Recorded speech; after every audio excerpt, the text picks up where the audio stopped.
Good morning, fans. This is your girl from Mel's Match Chat, and this is your official WWE Bad Blood preview and predictions. How is everybody on this wonderful Saturday? Now, I was supposed to go live last night. Made the mistake of going to lay down on my bed, and I said, you know what? I'm going to do it tomorrow morning. And here I am. I am exhausted. Had a week from freaking craziness lately. And it's just going to get worse. And as the year comes down, we're going to be heading into the holiday season, and it's just going to be one thing after another. Plus, this week I had dental work, which I really shouldn't have done because there was nothing wrong with my teeth, and now I'm starting to have problems. But that's neither here or there. But I'm going to give you the go home shows to Monday Night Raw and WWE SmackDown, and I'm going to give you my picks for the PLE tonight. And we are just basically gonna shoot some shit, and we'll get you in and out of here quickly so you can enjoy the rest of your beautiful Saturday here in New York, baby. We're not going to have too many of these at all for the rest of the year. I mean, we're going to be I believe it's going to be like 75 degrees today. It's going to be awesome. And for the people who are doing premature pumpkin picking and premature apple picking, because lately we're going to be like 75 degrees, and then by next Friday we're going to be 66. So enjoy this lovely weather. So we're going to do that. We're going to basically I'm going to give you my picks and whatnot, and then I'm just going to go enjoy the rest of my Saturday.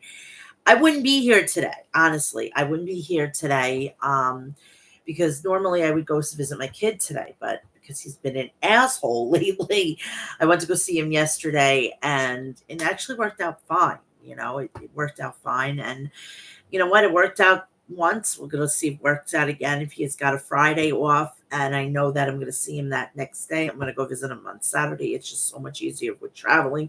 I legitimately left about 10:17 on the 10:17 train, and I got home at like 1 o'clock. It like legitimately like walked in my door at 1 o'clock. So 10, 11, 12, 3 hours round trip.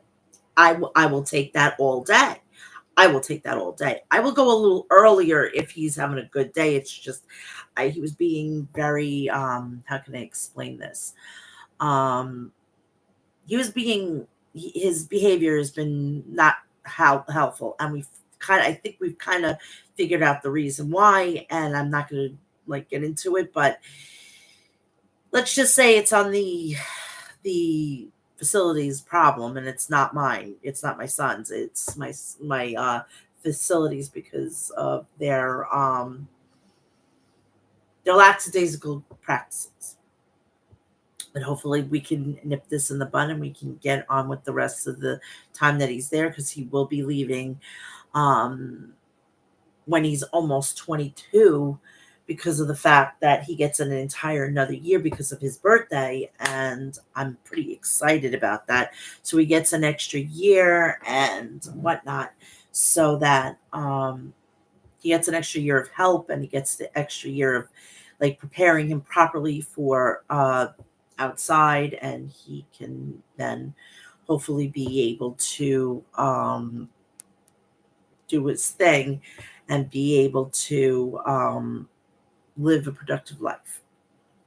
So that's enough about my son. Let's get down to wrestling. Please do me a favor, like, share, and subscribe. Turn on the bell for all notifications, so when I go live, upload a video, or do a short, you will all know about it. I know I have an OnlyFans, and I've been I really got to get. I'm hoping that tomorrow I have some spicy content from when I was uploading to Snapchat before they took it away because it was too spicy. I do have some footage that I kept, thank Christ. I'm going to try to upload it here, and then I can upload it on my OnlyFans. So if you want to follow me over there, it's Real Mel's Match Head, and you can also follow me on my new Snapchat is Real Mel's Match Chat, so it's the same handle. But you could also follow me on my Instagram, Threads, TikTok, Facebook, X, and Cameo, all Mel's Match Chat. So you can follow me over there. You could also support the podcast and go donate to my PayPal and write a message, and I will, you know, send it out and everything. And I really got to get back to NXT, which I'm trying, because it's been a real crazy, weird time right now. I think I'm going to do those Wednesday, like Wednesday morning, like, or Wednesday at some time. It's not going to be the same time. I may also record it and just put it up there. It may not be live. So that's going to be a crapshoot. I'm hoping that I could do live on there more often. If not, it's going to be recorded. And what you do is you can see for $5 a month on my OnlyFans, you get to see this. I will be completely topless doing an NXT review, but I have been watching, so it's not like I haven't been watching. There was some questionable situations this past Tuesday of why they did what they did, but let's hopefully that the story will allow me to say, oh, now I know why they did what they did, because now they're going to have they're having Stephanie Valcour come in, and they have Delta's coming in, so they're rebuilding the women's division down there. And you could also thank the old man for destroying it, because all he wanted was blonde bimbos and bimbos in general. So now, and let me tell you, it's not going to be black and gold, but we're trying to get as close to back to with it on NXT, which kind of pains me that this past Tuesday was such a bummer. And with the title change in the main event, made absolutely no sense. Trick Williams should be starting to streamline to go to the main roster, unless they're going to keep him down there for another year to like kind of center the whole situation around him. And we've also had people come out complain that they don't have black representation. I'm telling you straightforward, I don't like that. If you're good, you're good. It doesn't matter what this means. Doesn't mean what this means. All right? If you're good, you're good. If you're not, you're not. Stop this bullshit. With fucking Jinder Mahal, it's the same fucking problem. If you're good, you're good.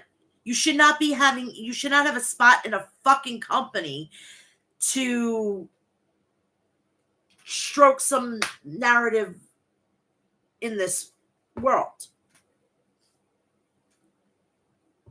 Obviously, WWE didn't see that you were valuable enough to keep. You're a commodity. You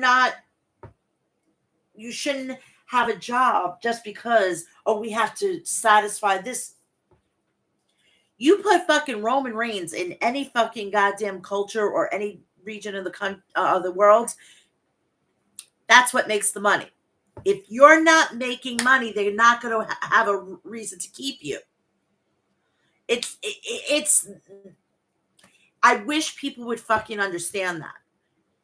Like, if I'm not making money in my professional life, they're not going to keep me. They're not going to keep me from,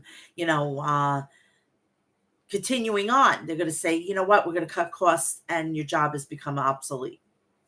Or they're going to give me some sort of reason to get rid of me. If I'm not making them money, they're not keeping me. It's very simple. I just don't understand why people think that it's got to be about race. It's got to be about the cultures. It's got to be this. If you're not making money, you're not going to have a place in the company.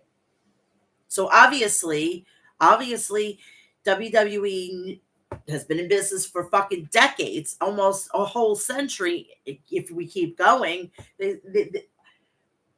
And if they're not going to fucking find money in you, you're gone. So they know better. And for you to tell me that, oh, the ratings were higher with SmackDown than with Cody Rhodes, I'm going to give you a little thing on that. When he had the title, SmackDown was in the fucking, in like almost 300 million. They thought this was a fluke. It was going to be a transitional champion. 6 months later, look what happened. Because the people before Jinder Mahal got it that way. He was just gifted that.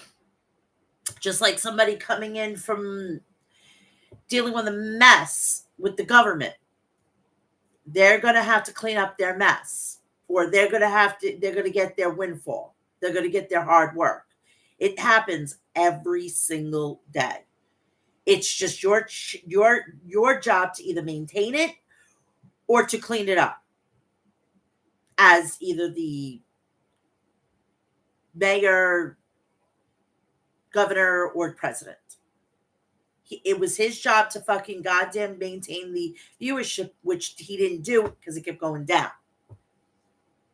So it takes time to move it back up. That's neither here or there. I'm sick and tired of you guys. Oh, because they don't have a black champion, or they don't have this, they don't have that. Maybe they can't get over. Maybe they can't take the pressure. Something to think about. What's to think about is we're going to have a great PLE at 6 o'clock tonight. And it's going to be over by like 9:30. Yes, I could totally get used to this. Oh my God. I can't handle these fucking 4 or 5 hour pay-per-views on a Saturday or Sunday night. I can't do it anymore. I'm getting too old for this. You could go take it and shove it up somebody's ass, okay? I love this. This is great. I'm so excited of the time. If I say pay-per-view, you guys know what I'm talking about. I'm excited for the pay-per-view, but the time makes it so much sweeter. It's like having a great cup of coffee, and then you put that little extra pumpkin or peppermint or whatever you want to put in your coffee, and it just makes it so much better. Oh, so much better. You can't, like, it's like you take the next sip and you can't picture the coffee without it. So I'm pretty stoked about this. So yeah, I'm going to try to keep this under like 2 hours and then get you out of here. And then I'm going to go take a nice relaxing shower, do a everything shower, because it's Saturday and I can wash my hair and, maintain shit and everything like that. And then I'm going to get out and have a nice Saturday brunch, bagel, and maybe some fruit if I have any fruit. I think I have some grapes in the refrigerator. Totally awesome with a bagel. And I have to get more bagels tomorrow. There's a great place in New York. It's called Tulip Bagel. Oh my God, it is chef's kiss. Seriously. So, if you're ever in the New York area, it's legitimately in my town. It's in Willis Park. It's on Willis Avenue. If you ever come into my area, also, if you want, shout me out on my social medias, and I'll meet you there. I'll do like a meet and greet there. That would be awesome. Some coffee and bagels from a New Yorker, from a Long Islander. So it's a match made in heaven. I mean, come on, what's better than bagels and coffee from Long Island, New York? All right, enough shameless plugging with my bagel store.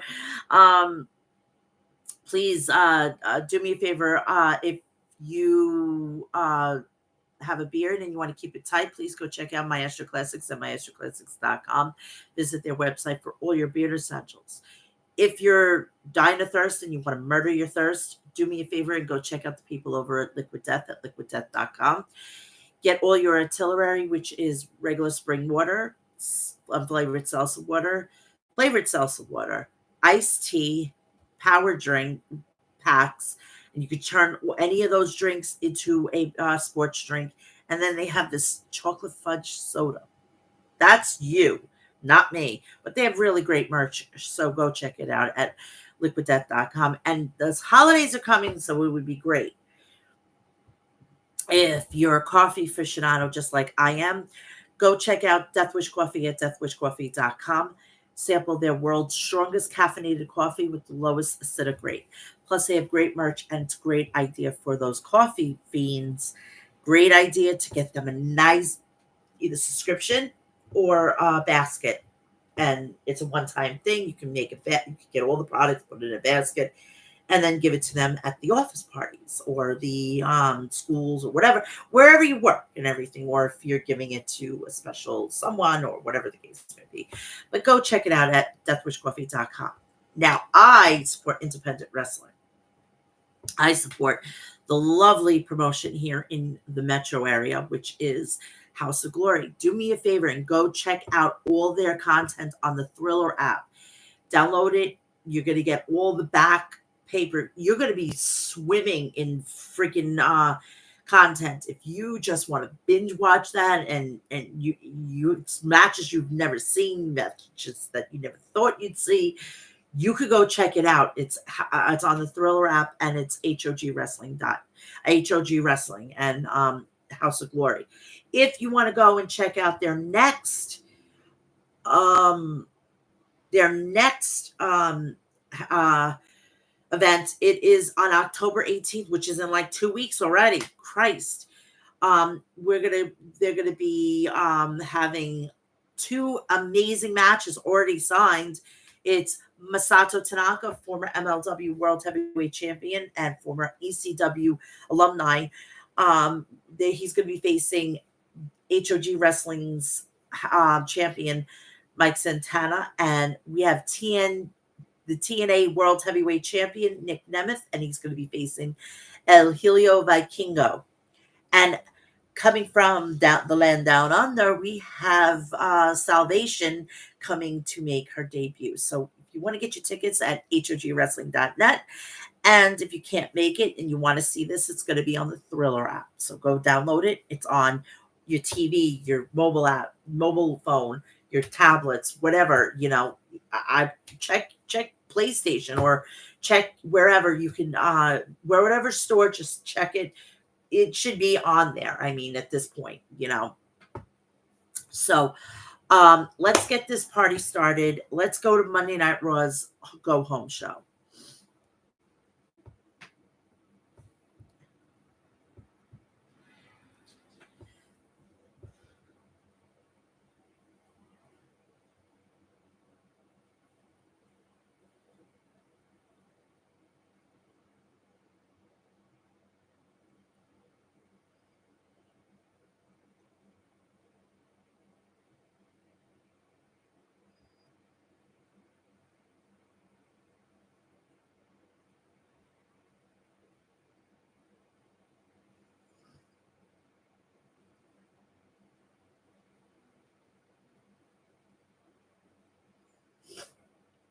I just got some bad news. Sorry.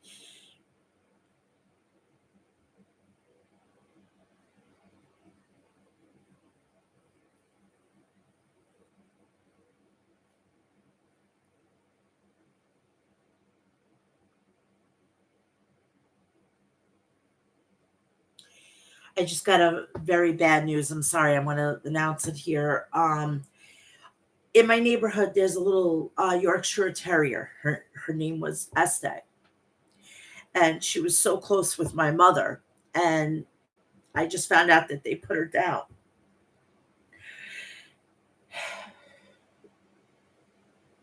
At least she's now with my mother. I'm sorry.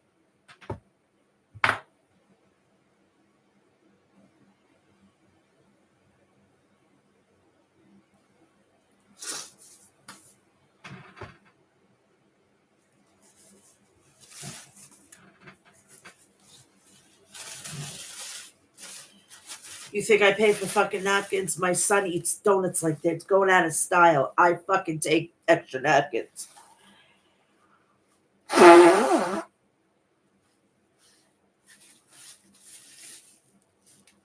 I'm sorry. Just I got bad news. This dog was like a piece of my mother's still alive. I'm sorry.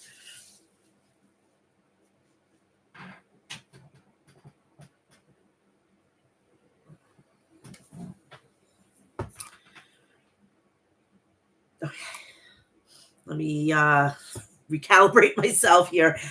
Um, Monday Night Raw. Monday Night Raw has been on fire lately, and I'm so happy about that. Of course, they're going to make it on fire because it's going to be going to Netflix, and they paid fucking $5 billion. I still have to make that video for the Vince McMahon. I really would like to just watch it again over. So if I missed anything, um, it will be probably sometime like in the mid-month, just so that I can get really deep into it and take more notes because I got a lot of notes and everything. And it's going to be a wing ding of a video. I'm going to try to keep it under an hour. Okay. Um, Raw lineup. We had there was a face off with Drew McIntyre and CM Punk inside the Hell in the Cell, and we got the black cage back. We got the black cage back. Yeah, yeah, yeah, yeah, yeah, yeah. Fuck the red cage.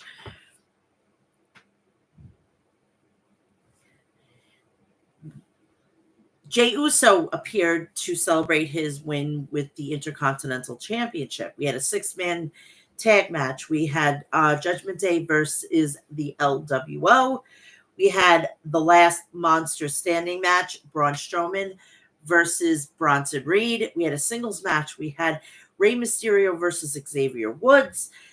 Another singles match, we had Kofi Kingston versus Chad Gable. And we had Pure Fusion Collective for Zoe Starks versus Lyra Valkyria. Show opened up with footage of fans waiting outside the Ford Center to enter as Joe Testore and Wade Barrett welcomes us. CM Punk is then showed walking backstage. We get a shot of Drew McIntyre arriving in the arena while Braun Strowman is shown entering the building with a dog on a leash. Bronson Reed is also shown exiting an elevator. Joe Testore and Wade Barrett is now standing in the ring. Barrett tells the fans to enjoy the arena as it is because it will not be the same after the last monster standing match. Barrett then welcomes the fans to Monday Night Raw. Testore then sets up a video package recapping the main event, Jey Uso beating Braun Breaker to win the Intercontinental Championship on last week's Raw. So the Intercontinental Champion Jey Uso and his son are shown through the concourse surrounded by the fans. Uso makes his way down to the ring through the crowd to address the fans in the middle of the ring, which I wasn't really paying. I was hoping that maybe his son was sitting like around the ringside to see this. I would have loved to seen him in the ring. That would have been like getting him used to being in there, because you all know his kids are going to be the next. I swear, keep saying that Triple H has got the Anoa'i and the Samoan bloodline cooking. They're fucking cooking here. They're in the oven, maturing, making sure that they're okay, and then they're gonna fucking start doling them out on TV. Guarantee you. For the next 50 years, we're gonna have Samoan bloodline.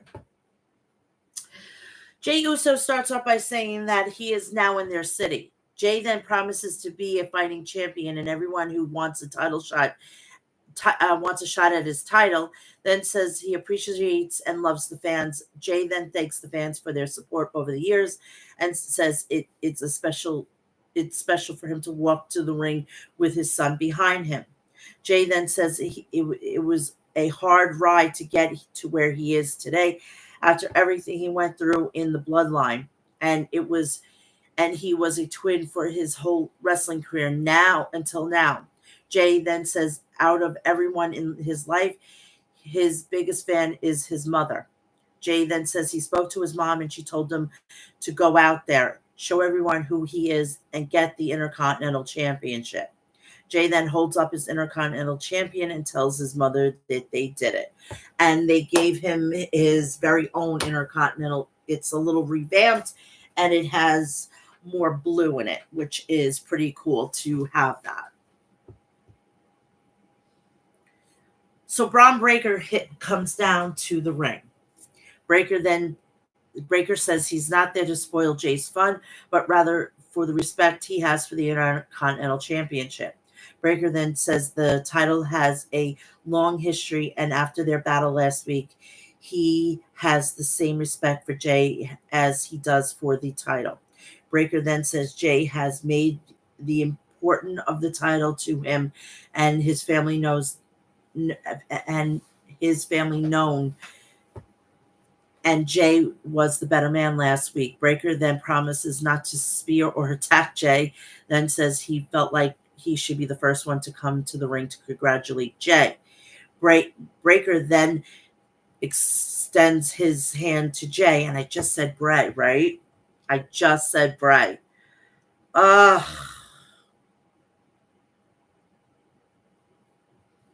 That's fucked up. Okay. Wyndham, we were seeing you.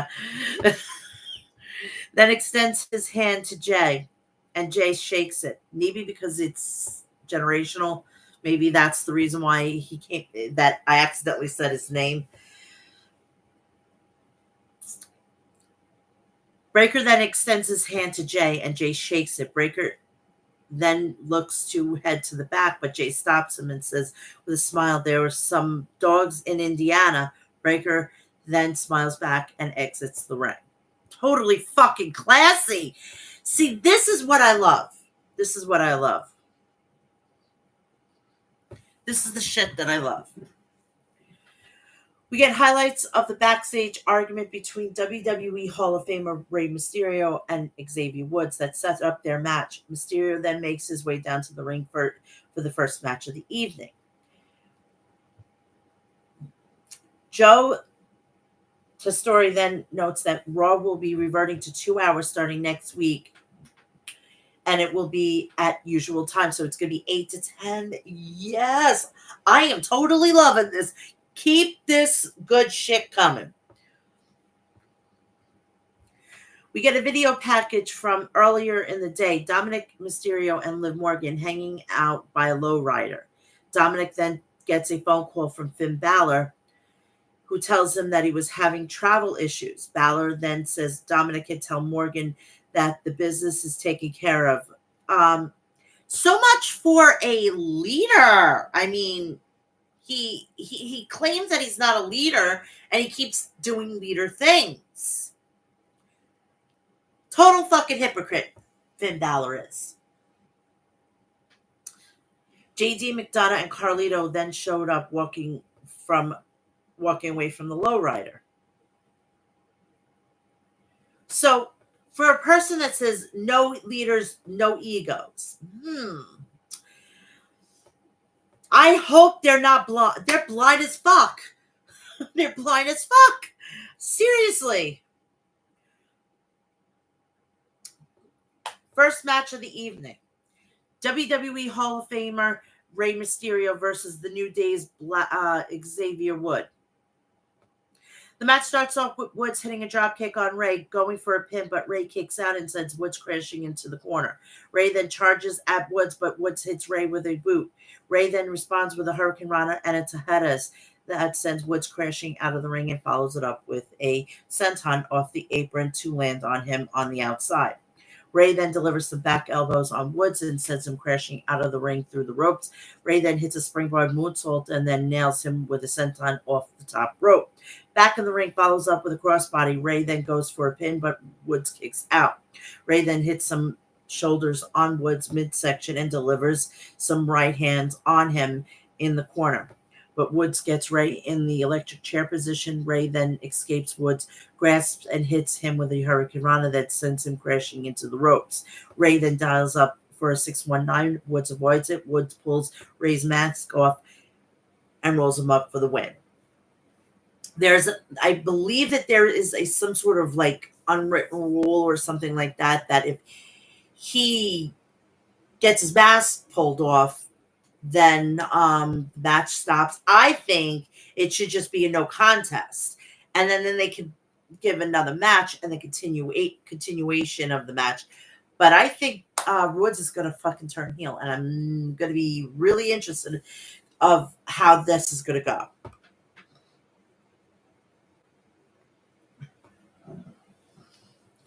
So we head to the back where we see Lyra Valkyria in her locker room, and she's suddenly approached by Sonya Deville and Shayna Baszler. Deville then mentions that Valkyria has a tough match with Zoe Starks and will be out there all alone. Deville then says she won't be alone because she and Baszler will be there. We then get a video package of a stone and fire symbol. The War Raiders. I'm hoping to God that they get that name back, because it would be fucking awesome. The War Raiders. And I can already hear Samantha Irving announce it, and it's like she's going to be announcing it from here. I would have liked Mike Rome, but it's a narrative which I'm not going to fucking speak on, because then I'm not for women. I'm for equal opportunity. If Mike Rome is the better fucking candidate, put him on. And clearly he's better at it. He's the more senior ring announcer, and they have him in NXT, which I think is bullshit, but that's neither here nor there. And I think it's because of their selfies. Maybe Mike should start fucking taking selfies for us women and men then who are gay. Maybe he needs to start flexing his muscles and stuff like that. Mike, got the answer to you. You want to get back onto Raw or SmackDown? You're going to have to start shaking your ass. And I think that's disgusting. That's just me. Just so that you could go higher up in your career, you have to shake your ass. I mean, I have an OnlyFans, but I'm not fucking goddamn doing it for my company or anything like that. I'm doing it for me.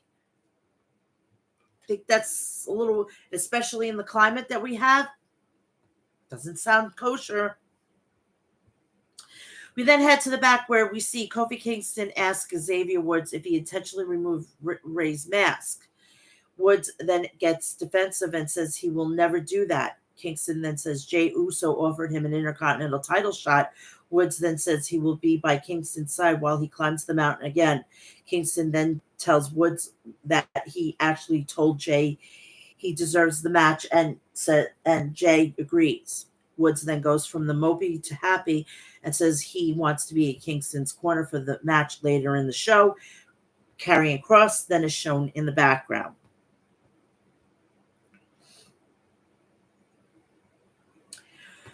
We go to the women's singles match. Pure Fusion Collective, Zoe Starks versus Lyra Valkyria. The match starts off with Stark wasting no time in going after Valkyria. Starks then sends Valkyria crashing in the corner, but Valkyria responds with an arm drag and nails her. Starks then hits a backbreaker on Valkyria, but Valkyria sends Stark crashing out of the ring and hits her with a dropkick through the middle rope. Valkyria then delivers some right hands on Stark and nails her with a crossbody. Valkyria then hits a couple of back elbows on Stark and a series of kicks, then hits her with a Hurricane Rana and an Insecurity.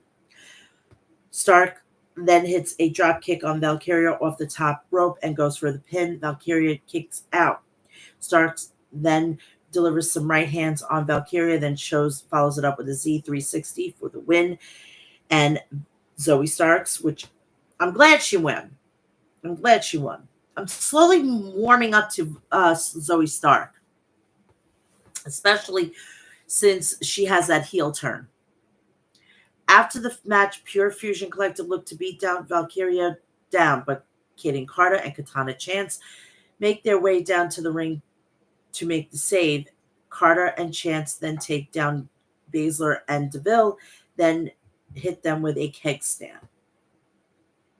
They're trying with this fucking division, the tag team division, but I don't see it even doing anything. This vignette was, whoever thought of this, and if it's who I think it is, Jeremy motherfucking Borash. Whoever fucking hired him, oh, fuck yeah. Jeremy Borash, oh, he's on another level. He needs to be in charge of all that media. He fucking knows it. I would love to bring back Josiah Williams, the guy that rapped Adam Cole to the ring in Takeover. Oh my God, having them both there. It's a fucking goddamn tag team that are with epic proportions. Both guys would fucking take WWE's like vignettes and shit like that to the next fucking level. They won't be able to be touched. They're not able to get touched now. They can take it to the point that it's bona fide fucking movies with the vignettes. And I love it. I love that shit because it gets me excited. It gets me thinking, like, especially with the mystery shit, especially from last night. And I'm going to talk about that when we get to SmackDown. We get the Godzilla versus King Kong style video package from Bronson Reed and Braun Strowman. We head to the back where Adam Pearce is shown lecturing the security guards about containing Reed and Strowman. We then see CM Punk walk by dressed in white and looking moody. Phil, we've got to have a fucking talk here. What are you doing to me? 10 years ago, I hated your ass. I fucking hated your ass. You get jacked up, number one. Number two, you look like a fucking DILF times 1,000. And if you don't know what a DILF is, please, a dad I like to fuck. And I know he's not an actual dad, but he is there. And he wears white. He wears fucking white. The guy is killing me here today. Oh my God. Seriously? CM Punk? Let's just say he could GTS me any day of the week, 7 times on Saturday and 13 times on Sunday. And I kid you not. Yes, my God, Mr. Punk.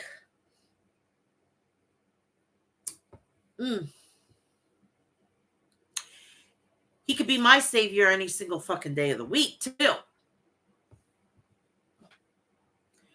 But Jesus Christ, what have you done to me? What have you done to me? This is crazy. We get an ad for this Friday's SmackDown hyping the return of AJ Styles and the Triple Threat Tag Team title match in a ladder match for the tag team titles. We head to the back where Jackie Redmond is interviewing Lara Valkyria, Katie Carter, and Katana Chance. Carter says the Pure Fusion Collector broke her face. Chance then says that the days of her, Carter, and Valkyria are being known as the Nice Guys are finished, and they will be going after the titles. Alba Fire and Isla Dawn then showed up and bickers with Valkyria and Carter and Chance. The Hell in the Cell structure is then lowered around the ring while the cage music plays. Raw General Manager Adam Pearce and several security guards are waiting inside the Hell in the Cell structure surrounding the ring. Pearce explains there will be no physicality in the upcoming segment, then introduces CM Punk and Drew McIntyre, who both make their way down to the ring. Pearce starts off by asking Punk and McIntyre if they have any last words before their Hell in the Cell match on Saturday. With McIntyre volunteering to go first, McIntyre points out that he's wearing black out of respect for Punk's wife and what he's going to do to Punk. McIntyre then says Punk will be gone thanks to him, and he can talk all day if Punk doesn't want to. McIntyre then says the fans have been watching what's happening for the last 10 months, and yet they still chant for Punk. McIntyre then says there will be time in his life where he had no time for hate, but Punk taught him that is a powerful weapon. McIntyre then says his hate will die on with Punk on Saturday and leaves the ring. McIntyre then stops himself when Punk grabs the mic. Punk says that he's been called a lot of things throughout his career. While he's known as the voice of the voiceless, thank you, CM Punk, for me being the voice of the voiceless, of my son being his advocate. He is one of that voiceless tonight. Punk then says he will fill with rage and been living in a hotel room for the last 4 months so that his wife doesn't have to see the man that he has become because of McIntyre. Punk then says McIntyre will be begging on his knees on Saturday, praying to him. Punk then promises to see McIntyre in hell and tosses the mic. We then head to the back where Kathy Kelly is interviewing Braun Strowman. Strowman says that he is not nervous. He will remind the world why the monster of all monsters. We see R-Truth interrupt the conversation between Braun Strowman and the Miz, with Miz looking to talk to Strowman about crashing his schedule match against Bronson Reed last week. Strowman then leaves to prepare for his last Monster Standing match, and Truth informs Miz that he got them a match against a op. But the Miz is figuring out that Miz was figuring out that Truth was referring to AOP. Judgment Day makes their way down to the ring for the next match of the night. Before that, we head to the back where Kathy Kelly asks Sami Zayn what he thinks that it will take to get a shot at the World Heavyweight Championship. Zayn then takes the issue with the disrespect that Gunther has shown him. Zayn then says you would think it would bother him by now, but it doesn't. Zayn then says he will not quit until he gets his title shot. Commentary hypes Finn Balor versus Damian Priest and Liv Morgan versus Rhea Ripley for the Women's World Championship at Bad Blood with Dominic Mysterio in a shark cage. So we have a 6-man tag with Judgment Day versus the LWO. That starts up with JD McDonough and Cruz Del Toro. McDonough nails Del Toro with a shoulder tackle, but Del Toro responds with a couple of arm drags. McDonough then looks to hit an elbow drop and Del Toro, but Del Toro avoids it and hits McDonough with an enziguri from the apron. Del Toro then hits McDonough with a crossbody off the ropes. Joaquin Wilde and Carlito then tag in, and Wilde takes Carlito, Dominic Mysterio, and McDonough down. Wilde, Dragon Lee, and Del Toro then take turns flying off the ropes to take down the 3 men. Dominic then hits Wilde with a variation of a neck breaker and takes... My tablet just took a crap. Hold on.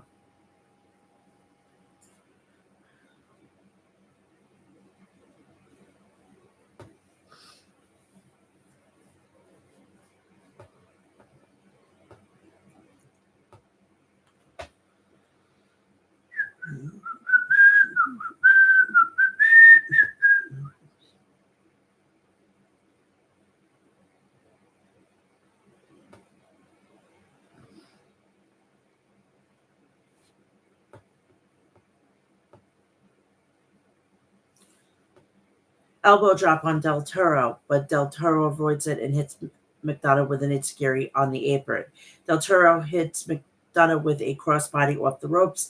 Joaquin Wilde and Carlito then tag in. Wilde takes Carlito, Dominic Mysterio, and McDonough down. Wilde, Dragon Lee, and Del Toro then take turns flying off the ropes to take down the 3 men.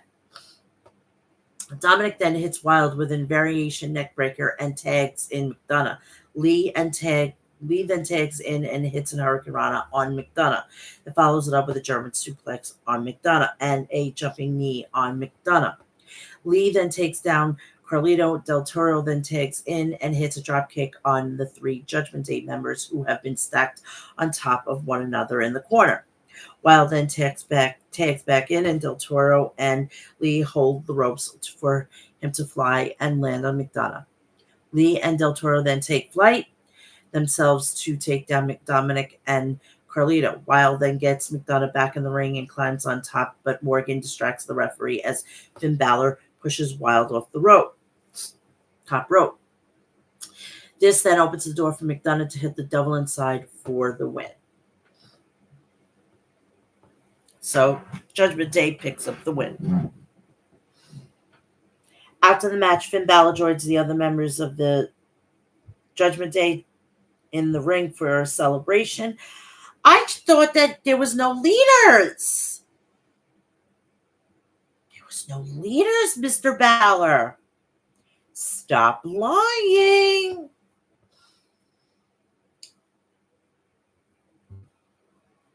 Balor grabs the mic, addresses Damian Priest. Finn Balor tells Priest he heard what he had to say last week about ripping out his heart, but says he doesn't have a heart, and he will prove to the world that at Bad Blood that Priest needed Judgment Day rather than the other way around. Morgan then says she will prove that she's the greatest women's world champion of all time. When she defeats Rhea Ripley, the music hits, and then she makes her way down to the ring. Ripley tells Morgan that she was with Dominic for a long time and knows all of his secrets, then calls for the shark cage to be brought out and reveals Dominic is extremely claustrophobic. Ripley then says Dominic will have the best seat in the house on Saturday, when Morgan realizes that she is not as good as her and she will win back the Women's World Championship that she never lost. Priest then appears in the ring and takes McDonough down. Priest then delivers some right hands on Balor in the corner as Dominic and Morgan slide outside the ring. Ripley then headbutts Morgan and sends Dominic crashing into the barricade, then sends him bouncing off the side of the shark cage. Morgan then runs to the back and Ripley opens up the shark cage. Ripley then throws Dominic in it and looks to close the door, but fearful, Dominic stops her. Morgan then blindsides Ripley as Ripley continues beating down Priest in the ring. Balor then hits a coup de grace on Priest, and the Judgment Day stands over Priest. So that Dominic really doesn't help Morgan. They don't put it over the ring. I would put it up where the ramp is. Then she can't get help at all. Put it there. That would be fucking awesome. We get a promo video package for the Celtic Warrior Sheamus. Sheamus calls for one final banger with Pete Dunne, and I would not object, in the form of good old-fashioned Donnybrook match. Ooh, we haven't seen one of those in ages. American made their way down to the ring for the next match of the night. Commentary acknowledges the death of baseball great Pete Dunne. Tesori then mentions Russ' involvement in the WWE and says he's a WWE Hall of Famer. He has died. He passed away earlier this week.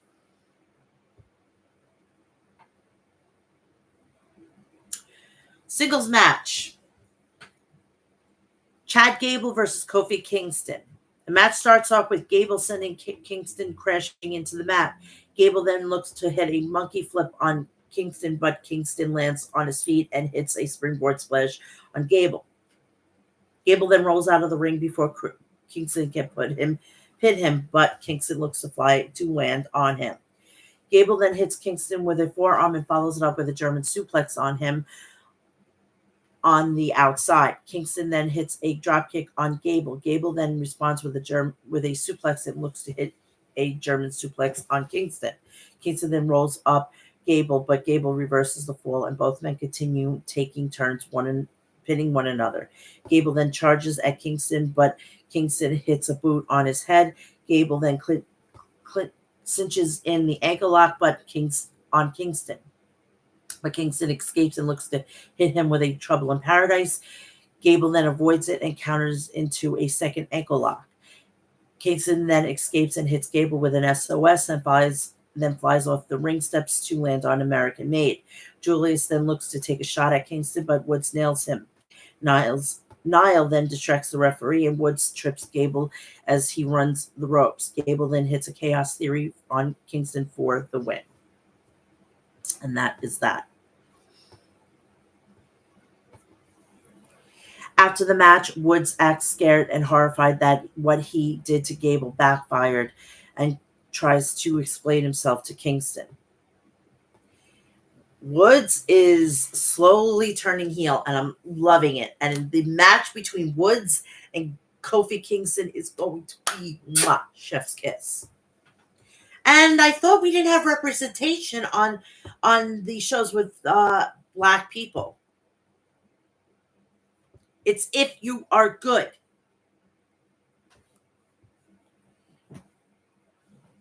We head to the back where Bronson Reed is being interviewed by Jackie Redmond. Reed congratulates Seth Rollins and says he hopes that he's coming back. Right then and there, we already knew. And he hopes he's coming back after Reed took months off his career. Reed then says he'll be taking years off his life. Reed then apologizes to Strowman for exposing him and says he will be the last monster standing. I'm hoping with Seth Rollins back in the fold that he doesn't have this fucking... I want the Architect back, but in a face persona. I'm hoping that. Or it's like the King Slayer, basically, I want back, or the Beast Slayer, you know? This fucking singing and these fucking elaborate fucking clothes is kind of getting nauseum. Get me back to Seth Rollins where he was kicking ass and he was just cool and, you know, just like one of the guys, you know? We then see smirking WWE World Heavyweight Champion, the Ring General, Gunther, by General Manager Adam Pearce, who was giving instructions to the referees and security. We then get a Wyatt 6 video. We see a computer screen list. We see your intent, anger, festering into rage. Do not go down this path. It ends in your demise, and you know better, along with a heed our ammunition.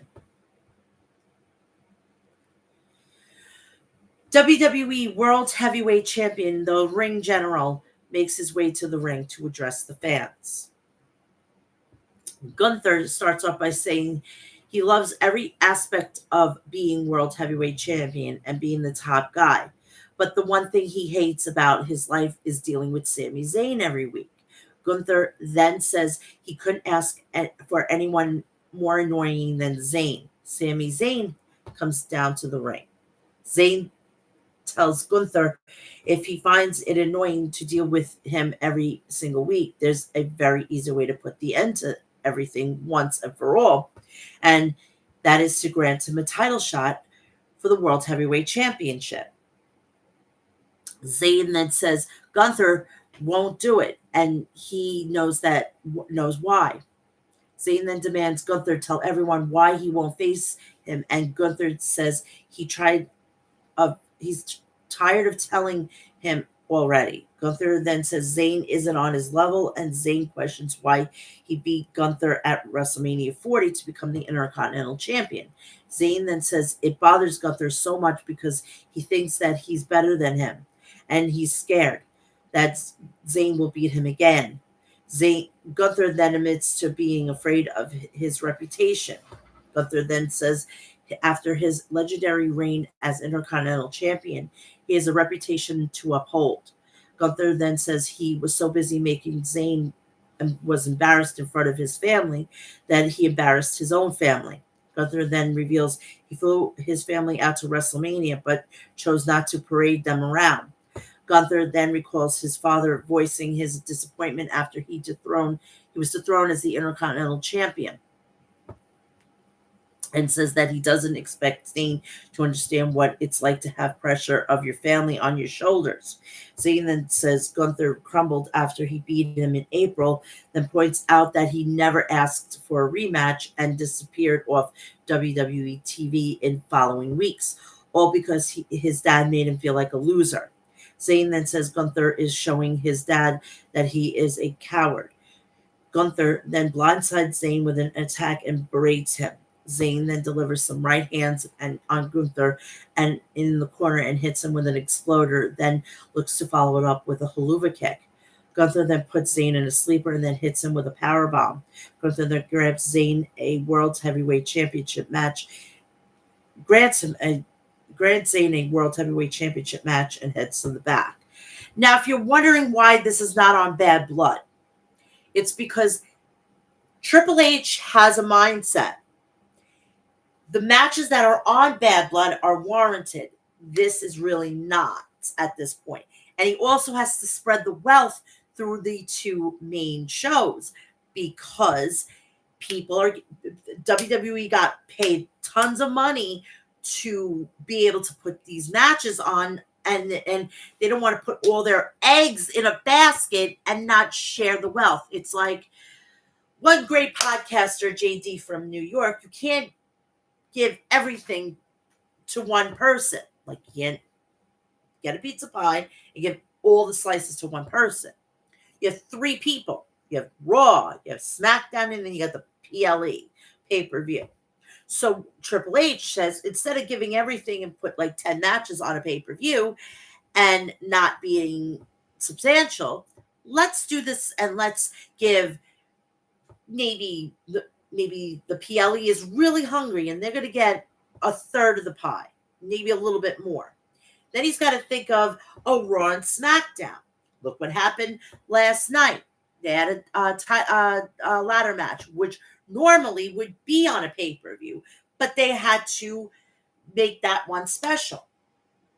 So they put a pay-per-view PLE quality match on the SmackDown, which was the main event. There you go. There's one match. So then they're going to put on a pay-per-view PLE match on Monday, which is Gunther versus Sami Zayn. And there's another match. So there's like there's 5 matches. So that's 5, 6, 7 matches, which would be perfect but because also there's mitigating factors. Monday Night Raw is going to be 2 hours. So they've got to get something hot for 2 hours.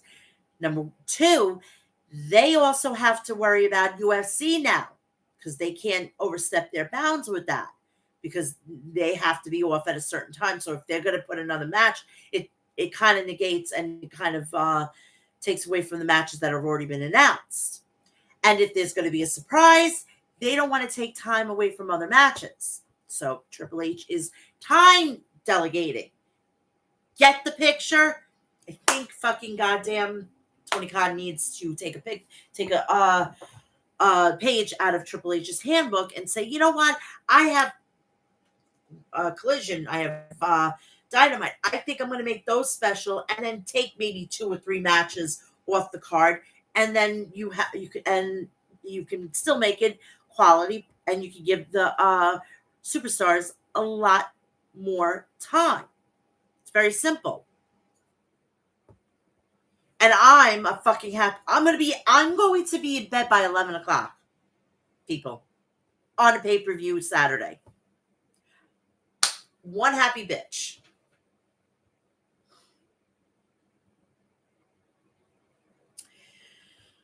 Next matchup on deck is The Miz and R-Truth versus AOP. The match starts off with R-Truth and Razor. Truth wastes no time going after Razor. Truth looks to nail Razor with shoulder tackles, but Razor lands on his feet. Truth then hits a slam and a 5-knuckle shuffle on Razor, but Razor responds by sending Truth crashing to the mat. Akam then tags in and Miz rallies the crowd, then wears Truth down before tagging Razor back in. Miz then tags in on his side, but instead of going after Razor, he nails Truth with a boot as Karrion Kross laughs on. Miz then stomps storms to the back, opening the door for Authors of Pain to hit What a Rush on R-Truth. And I love that they renamed the Super Collider. It was originally Super Collider, but now it's What a Rush. And I'm going to be verklempt a little bit. I'm going to be verklempt. I love that. And it's a really good nod to LOD. And when that is a whole fucking, they rename a move to shout out a old school tag team, you're good in my book. And it's a tear to my eye, and I'm getting emotional because I loved LOD. I love Paul Ellering. I love that whole dynamic when they were the Road Warriors and everything like that. And I just fucking just showed my age. Thank you. Thank you. I just showed my age. And it's the shit that I remember. It's the craziest fucking thing. It's hilarious. Commentary runs through the card this Saturday for Bad Blood, and then we head to the main event. But before that, we head to the back where Kathy Kelly tries to interviewing WWE World Heavyweight Champion Gunther and Ludwig Kaiser, but they were interrupted by Braun Breaker. Braun says he wanted to see Gunther for himself. Gunther then says he thought Breaker was a bad ass, and Breaker says Gunther will find out that soon. We get a listing of what's going to go on for this Monday, and we are in the last monster standing. Braun Strowman versus Bronson Reed. I'm really losing my brains today. I need a vacation, seriously. I got to get back on this horse about content. I need to get this out and everything like that. I don't know. I'm going to start posting more and doing more streams and stuff. I'm going to try to see if I can break up the WWE and AEW because it's becoming like 3 hours almost, and I need to break it up, and I could do like an hour and a half. I'm most likely going to do like AEW on like Thursdays because Dynamite ends, and I can, do that. And then for WWE, it probably will be best if I could do it like on a Tuesday, like early in the morning or sometime in the afternoon, right before NXT, because it's just getting to the point. And then like when it comes to preview and predictions, I can do the preview and predictions on that, and it saves me from doing an extra upload. So I'm trying to do it more smartly, and I'm going to sit down with my calendar, but that'll probably take effect probably sometime early next year, where I can figure out where I can break it up, and then it gives me more time to like get into it with AEW and stuff like that, and it just would be better off. And then Fridays will be a little bit more freeing for me, so probably Tuesdays and Thursdays I'll go at it with AEW and WWE, and then I could separate them. So this match with the last monster standing starts off with Strowman hitting Reed with a clothesline. Reed then responds with a forearm, but Strowman sends him crashing into the ring, steps on the outside. The referee then begins the 10 count, but Reed quickly beats it. Strowman then grabs one of the ring steps and hits Reed with it twice. Strowman then drags Reed up them and sends him crashing through the announce desk. The referee then begins a 10 count, but Reed beats it. Strowman then sends Reed through, crashing off the apron through a pile of chairs set up on the outside. The referee then begins a 10 count, but Reed makes it back up to his feet before the referee can complete it. Strowman then hits Reed with a double axe handle as both men retreat up the ramp, but Reed sends Strowman crashing into the big screen and grabs a chair. Reed then looks to hit Strowman with it, but Strowman grabs it from Reed and blasts it across Reed's spine. Strowman and Reed then find themselves on top of a road case, and Reed hits a Death Valley driver on Strowman through a couple of tables next to it. The referee then begins the 10 count, but both men make it to their feet before the referee can finish it. Strowman then sends Reed crashing over the barricade and back into the ringside area. Reed then sends Strowman crashing through one of the barricades near the timekeeper's area, with the other already having been broken. The referee then begins the 10 count, but Strowman beats it. Reed then sends Strowman crashing through another barricade, and the referee begins another 10 count. But both of them make their way to their feet before the referee can finish. The officials then make their way down to the ring to check on the fans affected by the broken barricade as Reed climbs to the top and hits a tsunami on Strowman. Reed then calls for a referee to get back in the ring, but he's busy dealing with the barricade issue. Reed then hits another tsunami on Strowman and sends several security guards in the ring. Reed then pushes the referee, but Adam Pierce gets in Reed's face. Reed then puts his hands on Pierce, but Jason Jordan and other officials look to pull him off. Strowman flies off the top and lands on Reed. Pierce, Jordan, and other officials. Strowman then sends Reed back in the ring, and both men teeter on the rope. Reed then hits a superplex and on Strowman, and the ring completely implodes. The referee then begins a 10 count, but Seth Rollins appears out of nowhere, hits a curb stomp on Reed using the ring steps to ensure he stays down. Strowman then makes his to his feet before the referee finishes to the count, and he's the last monster standing. Great fucking match. Great fucking match. I was very highly entertained. After the match, Strowman celebrates win and stands tall as Rollins looks on pleased with himself as the show comes to an end.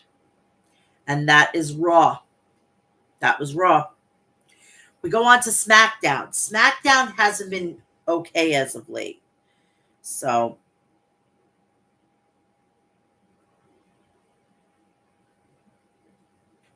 yeah, I'm not thrilled about that.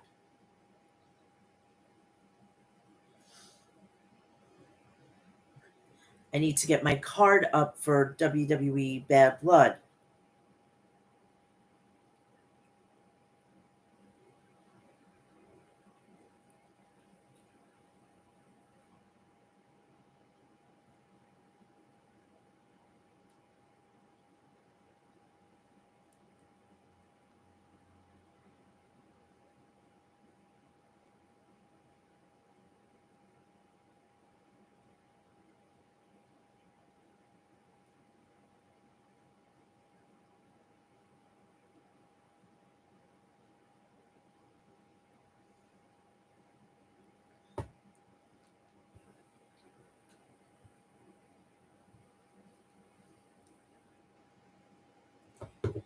Got that situated.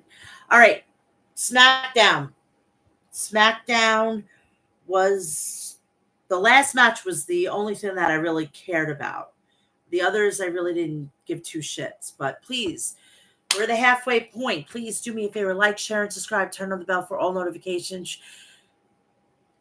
So when I go live, upload a video or do a short, you will know about it. Please follow me on all my social media, which is Instagram, Facebook, Threads, TikTok, X, Cameo, or Mel's Mad Chat. You can follow me on my OnlyFans and Snapchat, Real Mel's Mad Chat. Please also, if you want to donate to the podcast, I have a PayPal account.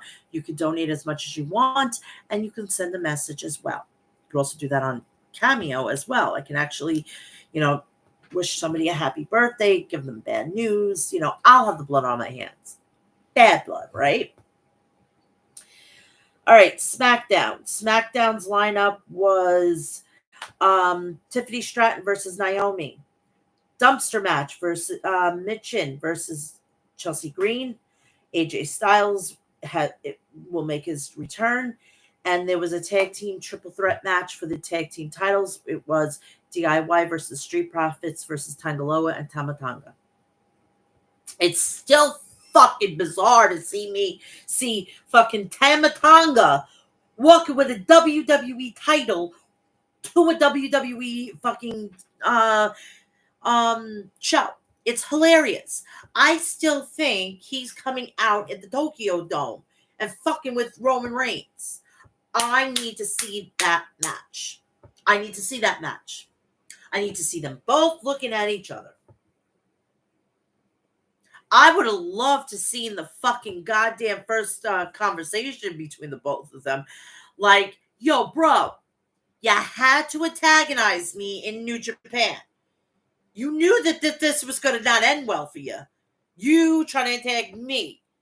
But you're out of your mind, bro.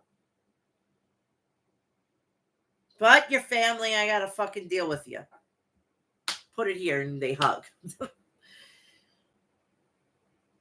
I'm going to shout this chick out. I love her. She's a pistol. I love her. She's fellow Puerto Rican, fellow Boricua.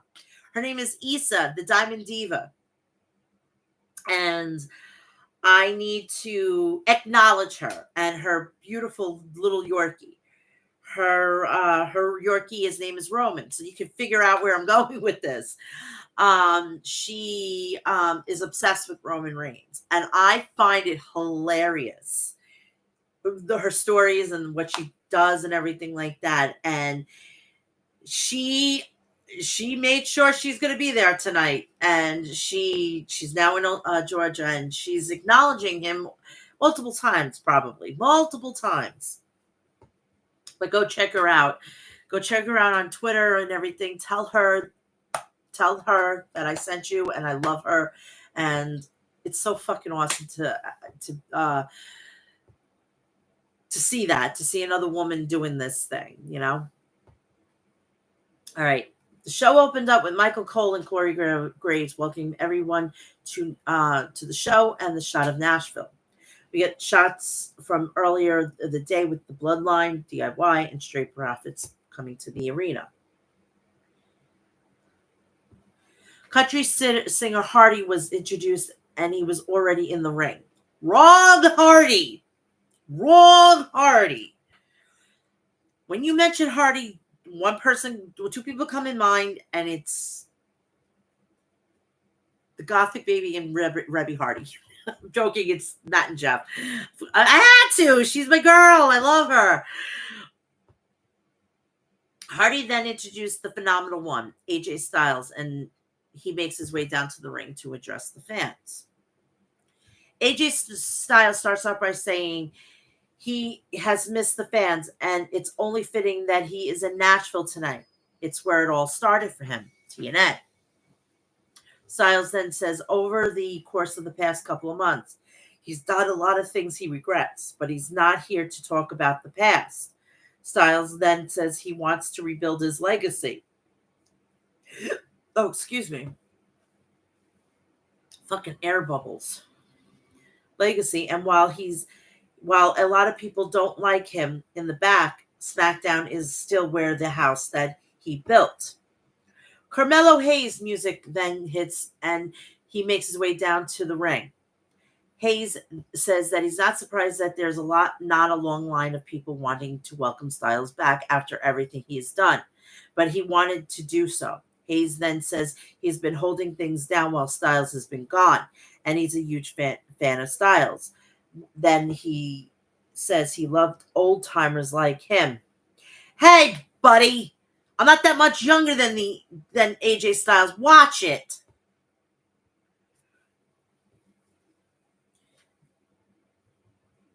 Styles then cuts Hayes off and says someone who was sharing a ring with LA Knight before he knows what he was capable of, Eli Drake. Hayes then says he doesn't need Styles' advice because he doesn't take advice from quitters. Styles then says Hayes isn't him as he is not the United States champion, and Hayes says Styles isn't phenomenal as he isn't the undisputed champion.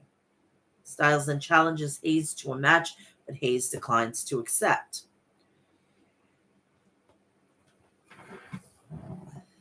Knight comes out and he makes his way out. Knight says he wants to talk to the fans and taunts Hayes for wanting to run away from a fight as usual. Knight then takes a couple of shots at Styles, given their history with one another, and says Hayes will stomp out get stomped out tonight, whether that's him punching him in the mouth 4 or 5 times or him accepting Styles' challenge, with the stipulation being that he'll give him a shot at the United States Championship should Hayes defeat Styles, and he would be able to make a case to Nick Aldis to get him a United States title match. Knight then says his catchphrase and calls for a referee. So, with the outcome of this will make a reason for you to tune in next week if this gets put as an official match. Triple H is fucking trying to load these shows up. If they cannot be on a pay-per-view, they're going to be on TV. Everybody says, oh, at least they made television. I don't see a fucking problem with this. But you want to go back to where you have fucking the same people for weeks and weeks and weeks on end. They get a pay-per-view and then they're back.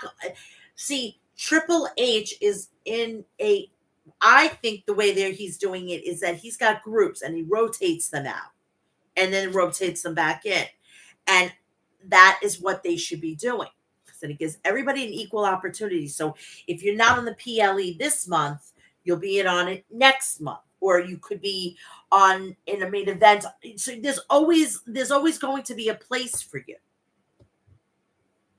But you guys don't see it that way, and I can't fucking help you.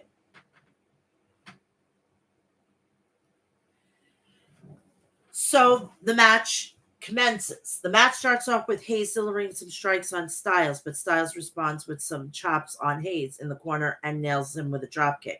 Styles then hits Hayes with a back elbow and looks to follow it up with a springboard moonsault, but Hayes sees it coming and nails Styles with a springboard crossbody.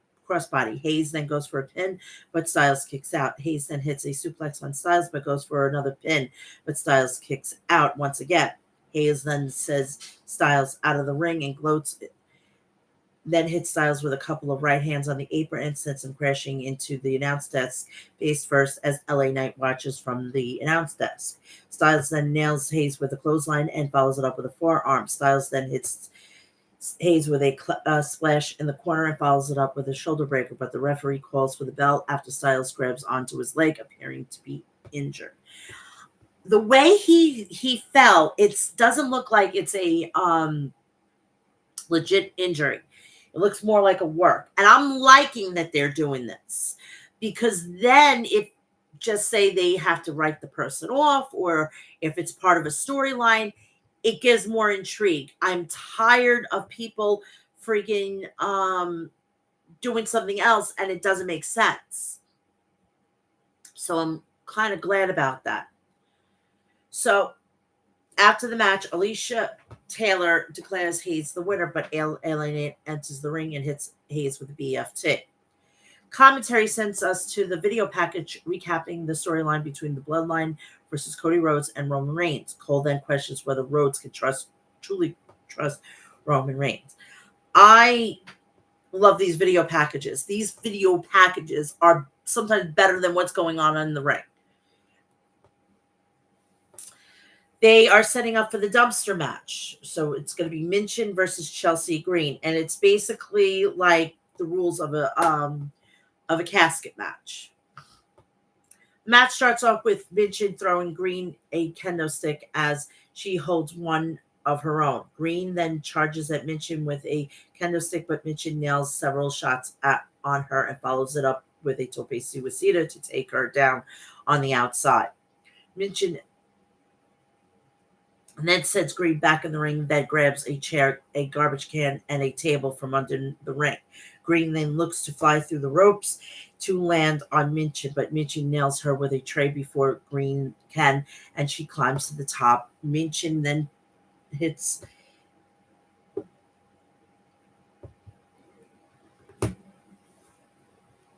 a dropkick on Green and looks to put her in the dumpster, but Green prevents Minchin from doing so and sends her crashing into the side of the dumpster. Green then sends Minchin crashing into the lid face first. Minchin then hits a German suplex on Green and looks to follow it up with an eat to feet. Green then blocks and hits a Canadian destroyer on Minchin and places Minchin in the dumpster and looks to close it. Minchin then prevents Green from doing so, then hits Green with it repeatedly in the head with a garbage can from the dumpster and throws another one on top of her. Minchin then hits Green across the spine with one of the cans and looks to hit her with a tray, but Green sees Minchin coming and sets her up for an unprettier on the top of the tray. Minchin avoids the maneuver and hits Green with an eats a feet, then places a garbage can on top of Green's head. Minchin then climbs to the top and hits a senton on Green before placing a table on top of the dumpster. Piper Niven then appears at ringside, attacks Minchin and hits a senton on her and looks to follow it up with a cannonball to sandwich Minchin between herself and the dumpster. Minchin then moves out of the way, sending Niven into the side of the dumpster. Minchin and Green then began brawling on the apron, and Minchin powerbombs Green through the table and sets up on the dumpster. Sets the table on top of the dumpster. Minchin then closes the lid to win the match, and Minchin wins. After the match, Minchin celebrates while the dumpster Green emerges from the dumpster. We get to the back where we see AJ Styles getting checked on and getting evaluated by the doctors. Corey Graves then provides an update on Styles and informs the fans that he has been taken to a local hospital. I wrote hospital. I was going to say medical facility. Oh, Vince, I'm going to kick your ass to get the injured ankle checked on. We see WWE Women's Tag Team Champion Bianca Belair and Jade Cargill tell Naomi that the three of them will all be the hosts of Bad Blood tomorrow. All three women then begin to dance, and Bayley shows up and dances awkwardly with them. So we have three strong women going to be hosting a PLE.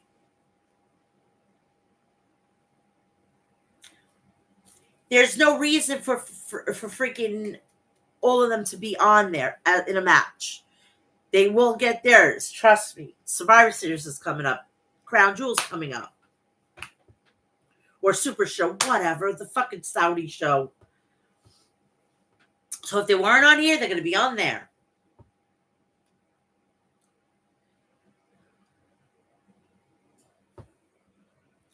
This then causes Belair and Cargill to roll their eyes.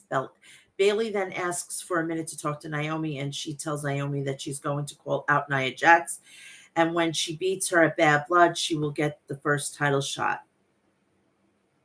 Bayley makes her way out to the ring to address the fans. Bayley starts off by saying 24 hours she has the opportunity to win back the WWE Women's Championship. Bayley then demands Nia Jax to make her way down to the ring and invites Jax to bring Tiffany Stratton along with her. Nia Jax music hits. She makes her way down to the ring alongside Stratton. Jax tells Bayley to say whatever she needs to say, and Bayley says Jax never understood the significance of the WWE Women's Championship. Bayley then says she grew up watching people like Molly Holly, Victoria, Trish Stratus, and Lita, all WWE Hall of Famers. Among others, hold the title, and they made the title feel larger than life. But she will admit that none of the legends has had a dominant of a reign as Jax has. Bayley then says only two people in the WWE can dethrone Jax, her and Stratton. Bayley then says the second Stratton is tired of being put down by Jax, she will cash in the Women's Money in the Bank briefcase. Stratton then objects to Bayley's statement and says that she doesn't need the Money in the Bank briefcase to beat Jax. Jax asks that Stratton what she just said, and Stratton backtracks. She does need it, because then she wouldn't have a title shot. Jax then demands Bayley to bow down to her queen, but Bayley declines to do so. Stratton then looks to nail Bayley with her briefcase, but Bayley sees her coming. Jax then attacks Bailey and looks to hit her with a senton, but Bailey moves out of the way before Jax can, and she picks up Stratton's money in the bank briefcase. Bailey then hits Jax with a briefcase and nails her with a running knee, then drapes the WWE Women's Championship across Jax's waist. Stratton then considers cashing in her money in the bank briefcase, but decides against it when Jax sees what she's about to do.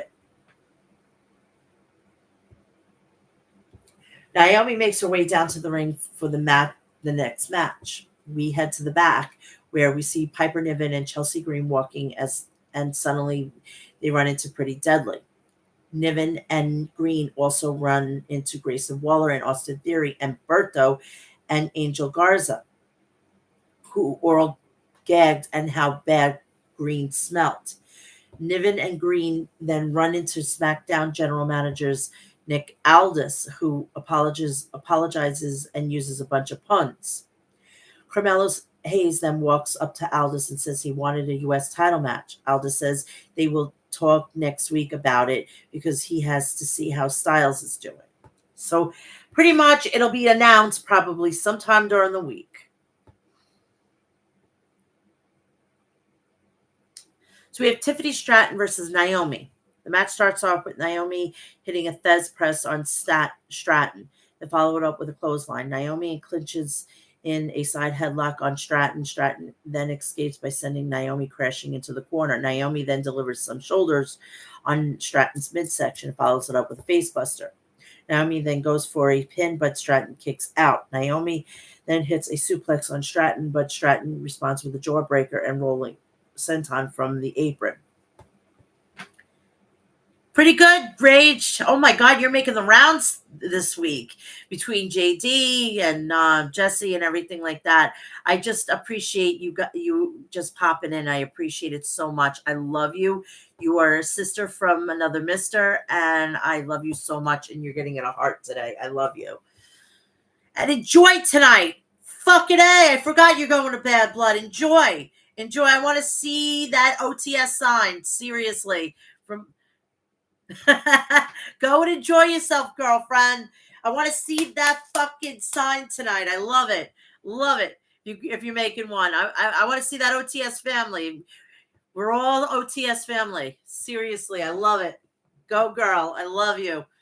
Enjoy it. Seriously, you deserve everything, and especially. Definitely will. As soon as I go off of here, I will definitely. In fact, let me see if I can do it now, and I'll show it on here. I'll do it now for you, girl. I love you so fucking much. You have no idea. You guys, you make things so much better in my life. Seriously.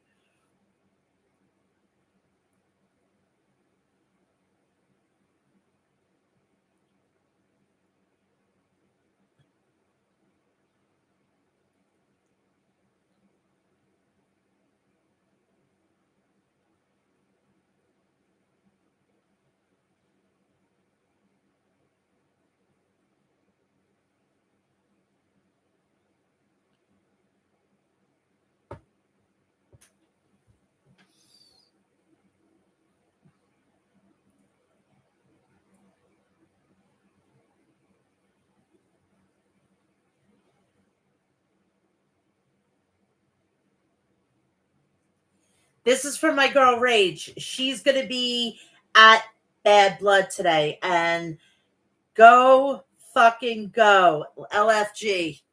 LFG, girl. I love you. And I'm retweeting the motherfucker.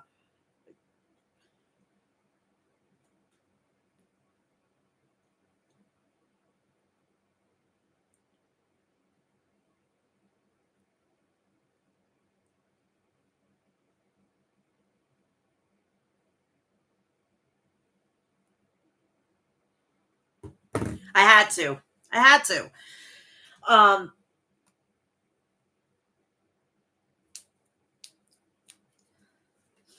So enjoy, Rage.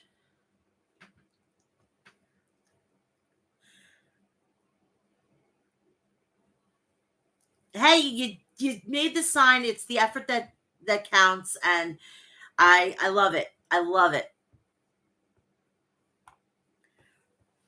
So from the apron from the top, Naomi then responds with a roundhouse kick on Stratton's head from the apron, but Stratton sends Naomi crashing out of the ring.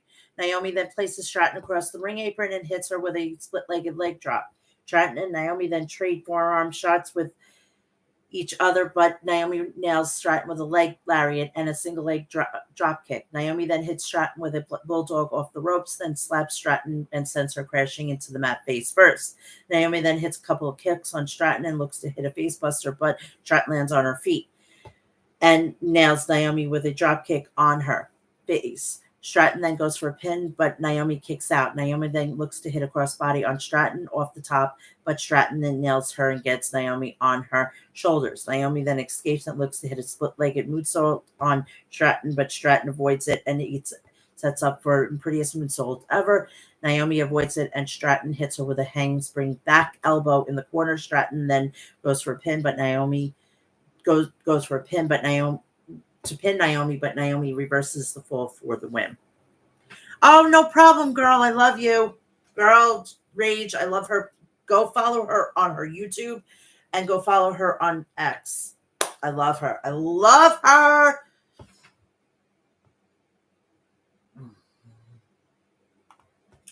Commentary sends us a video package looking at the conflict between Cody Rhodes, Randy Orton, and Kevin Owens.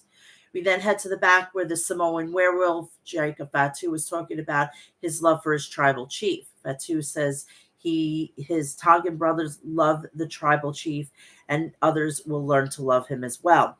Fatu then calls out Roman Reigns, Cody Rhodes, DIY, and the Street Profits and says they will learn to love the tribal chief, although we will be forced to acknowledge the true tribal chief, Solo Sikoa, whatever. We then see Tiffany Stratton walking backstage area, and Nia Jax suddenly shows up. Jax then brings up Stratton teasing cash in her briefcase and the suggestions that Stratton cashes in on Liv Morgan instead at Bad Blood. The other option for Stratton Jax says, is that Stratton promised she will never cash in on Jax. Stratton then says she will never do that to Jax. Commentary runs down the card for the Bad Blood tonight.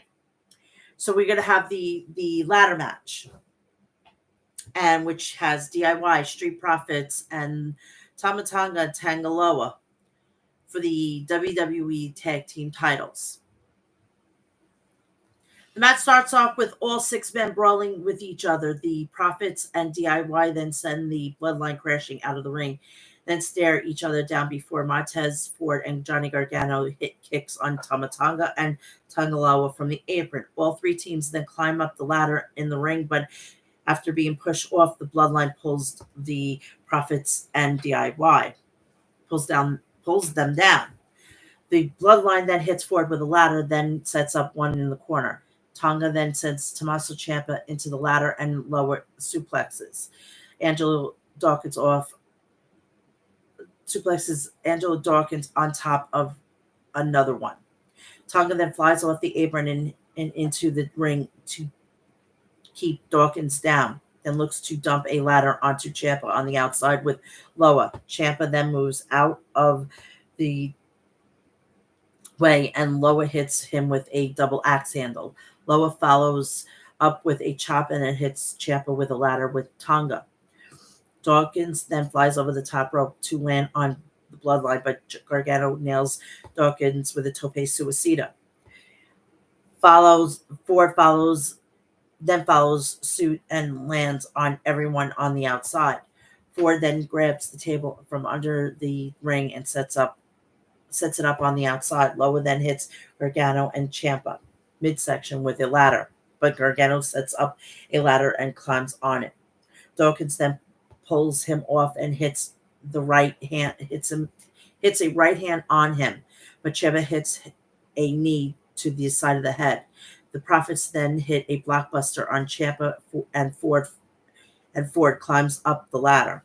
Loa then holds Dawkins in place and Tonga grabs a chair. B-Fab then grabs a chair from Tonga and DIY nails the bloodline from behind with chairs of their own. DIY then holds Loa in place on the table. Ford sets up on the outside, and Ford hits a frog splash off of the top to send him crashing through it. DIY then clears and announces, then hits a triple power bomb on Tonga with Dawkins through it. They then go after Dawkins and sends him into the timekeeper's area before setting up a ladder in the ring and climbing up it. The Prophets then follow DIY up the ladder, and Ciampa hits an air raid crash on Dawkins through a ladder in the corner. Loa then pushes Gargano and Ford off the ladder, sending them crashing through a ladder set up in the opposite corner. Loa then climbs the ladder and grabs both the WWE Tag Team Championships for the win, and they retain. After the match, the Bloodline celebrates while it replays Shown. The Bloodline then holds up the tag team titles, and show comes to the close. So that is it. Let's get you my picks, and then I can get you out of here. And I told you to keep it under 2 hours.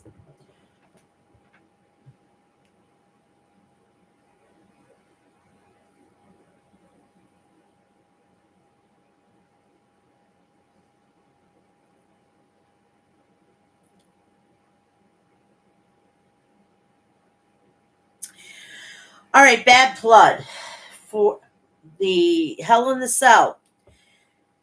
CM Punk versus Drew McIntyre. I'm taking CM Punk. The WWE Women's Championship, Women's World Championship. Rhea Ripley versus Liv Morgan with Dominic Mysterio in a cage. I'm hoping it's Rhea Ripley. But for the longer storyline, it's going to be probably Liv Morgan. But my heart is with Mommy. Damian Priest versus Finn Balor. Damian Priest will be winning that match. Nia Jax versus Bayley for the WWE Women's Championship, and Nia Jax will win, and I'm sensing a cash-in. Solo Sikoa and Jacob Fatu versus Cody Rhodes and Roman Reigns.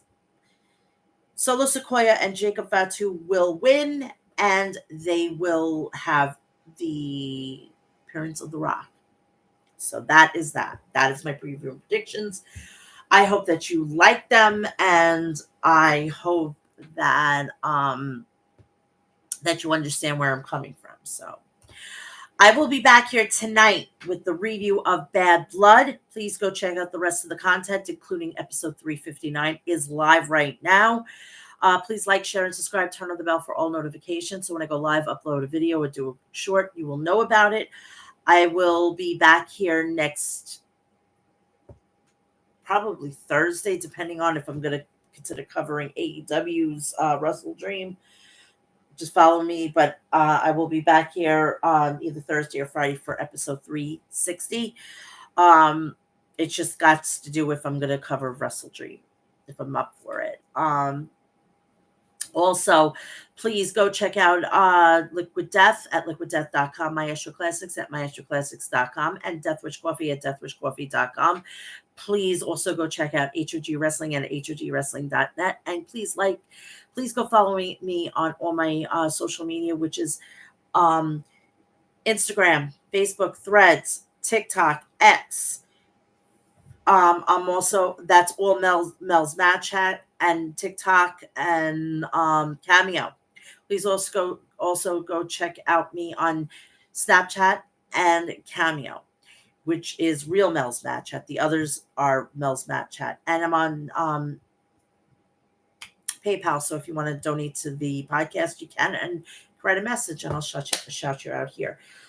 I want everybody to have a great Bad Blood Saturday. I'm going to get out of here. I'm going to go have some really late breakfast, and I'm going to go enjoy the rest of my Saturday. Have a great day, and I'll see you tonight. I love you all.